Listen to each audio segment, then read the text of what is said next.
after what felt like a decade of rumors that Giannis wanted out of Milwaukee, it's finally on the move to Miami. So let's talk about it. But before we do, make sure to like the video and subscribe if you haven't already. The full details have come out. Milwaukee is sending Giannis and Bobby Portis to Miami in exchange for Tyler Herro, Kel'el Warr, Jaime Jaquez, Kasparas Jakucionis, a 13th pick, a 2031 first-round pick, and a 2033 first-rounder to go along with a pick swap in 2030, and a 2033 second-round pick. If I'm Miami, I'm a little nervous about this trade. They've mortgaged their entire future for a 31-year-old that has injury problems. He's coming off a year where he's only played in 36 games. But it is Giannis we're talking about, and when he's healthy, he is the best player in the world. And hopefully, with a decreased workload, he can stay healthy. I'm also not a huge fan of the spacing around him. Bam and Davion Mitchell can shoot, but aren't great from beyond the three-point line. But they do have Wiggins and Powell, who both shot at least 38% from three in this last season, but consistency is both of their biggest issues. Considering how much they are giving up, their depth is still pretty decent, with some cap space left to bring back a couple of guys or to sign a few free agents to fill out the roster. The Heat's defense next season will be elite, with Bam and Giannis as rim protectors, plus Davion Mitchell as a point-of-attack defender, Andrew Wiggins, Pele Larson, and Nikola Jovic on the perimeter, and Norman Powell, who's not fantastic, but he does his job on the defensive end. Despite his limited shot outside of the paint, Giannis is probably the most efficient, high-usage scorer. Giannis's rim pressure and finishing ability is elite. He's arguably the best downhill attacker in the league, with his combined length, strength, and speed to overwhelm defenders. He's elite in transition as a finisher, and he draws a huge number of fouls and generates efficient offense near the basket. He's also an excellent passer for a forward.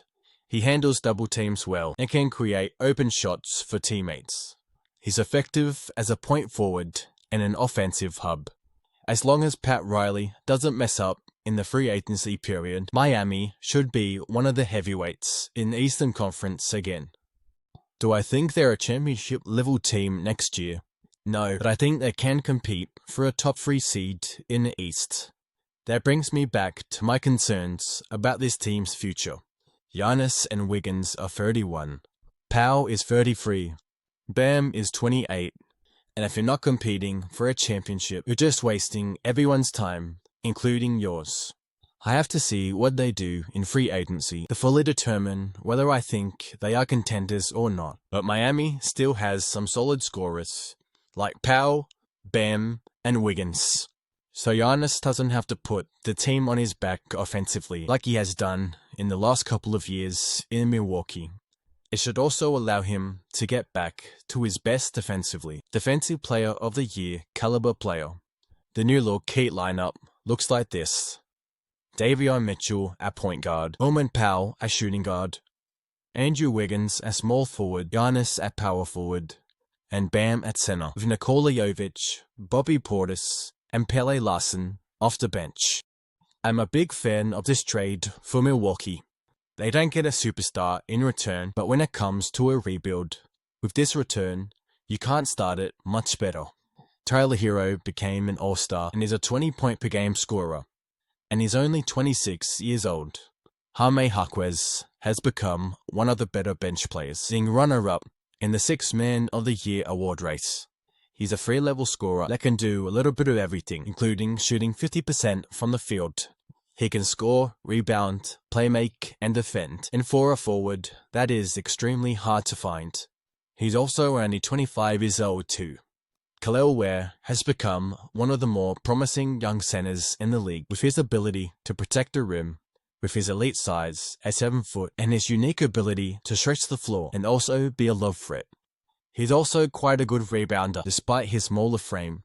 If he keeps this level up, he has the ability to be an all-star and a 20-point-per-game scorer to go along with double-digit rebounds. He's only 22 years old and just completed his 2nd season. Kasparas Jakucionis is one of the youngest players in the league at 19 and projects as an elite shooter. He shot 42% from three in his rookie season.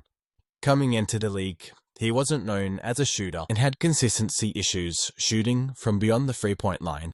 He projects as a great passer. He has excellent court vision and passing creativity. He reads defenses well in pick-and-roll situations and is comfortable making one-handed and cross-court passes. He's also got good size for a point guard, 6'5". He can see over smaller defenders and has the potential to defend multiple backcourt positions. They also get the 13th pick in this draft to go along with the 10th pick. In a really deep draft, the picks in 2031 and 2033 probably won't be great, or with the Heat's 18 roster, who knows. Even if it's later in the draft, you can still get talented players with those picks, if you have a good scouter. The pick swap in 2030 is in the same boat as the other two picks, but if the picks convey, then that's where the value lies. And a second rounder could be valuable if the draft is good enough. The new look Bucks lineup looks like this: Ian Rollins at point guard, Tyler Herro as shooting guard, Kyle Kuzma as small forward, Usman Shang at power forward, and Kel'el Warr at center, with Kevin Porter Jr., Jaime Jaquez, Kasparas Jakucionis, and Miles Turner off the bench. That's going to end this video. Make sure to like and subscribe to my channel if you haven't already, and let me know who you think won this trade, and I'll see you in the next video.